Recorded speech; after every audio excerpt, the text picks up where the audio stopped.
বাংলাদেশের জনগণের আস্থার প্রতীক প্রধানমন্ত্রী জনাব তারেক রহমান সাহেব আপনাকে বলছি, আপনি ফেনীবাসীর ভাগিনা।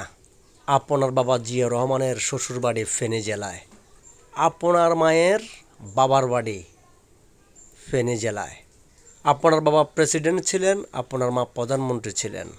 ফেনীতে যতটুকু উন্নয়ন হওয়ার কথা ছিল ততটুকু উন্নয়ন ফেনীতে হয়নি।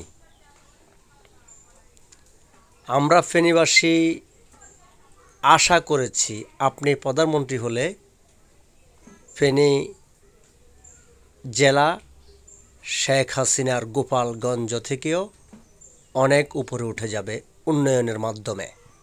কিন্তু বড় পরিতাপের বিষয় এই যে ফেনীবাসী আবার উন্নয়ন থেকে বঞ্চিত হয়েছে। মাননীয় প্রধানমন্ত্রী তারেক রহমান, আমি এখন আপনাকে যে বিল্ডিং দেখাচ্ছি এটি হচ্ছে ফেনী আধুনিক সদর হাসপাতালের নতুন ভবন। এর পাশেই আমি আপনাকে দেখাচ্ছি, এর পাশেই আমাদের ফেনীবাসীর প্রাণের দাবি মেডিকেল কলেজের জন্য জায়গা নির্ধারণ করা হয়েছে। এই যে দেখতে পাচ্ছেন সাদা বাউন্ডারি করা, এটাই ফেনী মেডিকেল কলেজের নির্ধারিত স্থান, নির্ধারিত বাউন্ডারি। দেখুন আমি যে জায়গা এখন আপনাকে দেখাচ্ছি জুম করে করে, আপনি দেখুন এই যে অনেক জায়গায় যে সাদা যে সাইড ওয়াল দেখতে পাচ্ছেন বাউন্ডারি, এটাই ফেনী মেডিকেল কলেজের জন্য নির্ধারিত স্থান ছিল। আপনি প্রধানমন্ত্রী হয়েছেন, আপনি ফেনীর ভাগিনা।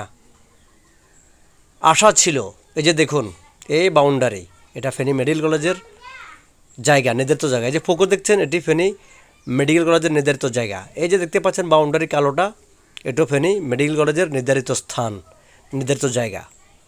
তো বড়ই দুঃখজনক বিষয়, ফেনীবাসীকে হতাশ করে মেডিকেল কলেজ নিয়ে যাওয়া হয়েছে অন্য জেলায়, অন্য জায়গায়। ফেনীবাসীর বুকে 25 লক্ষ ফেনীবাসীর বুকে ছুরি মারা হয়েছে, লাথি মারা হয়েছে। এটা খালেদা জিয়ার বাবার এলাকা হিসাবে, তারেক রহমান আপনার নানার এলাকা হিসাবে ফেনীবাসী এটি মানতে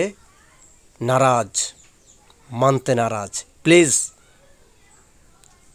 যে ভুল করেছিল আপনার মা ফেনীকে উন্নয়ন থেকে বঞ্চিত করে, আপনি তারেক রহমান সে ভুল করবেন না।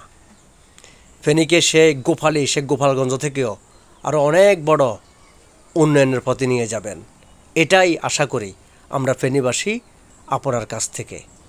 আল্লাহ হাফেজ।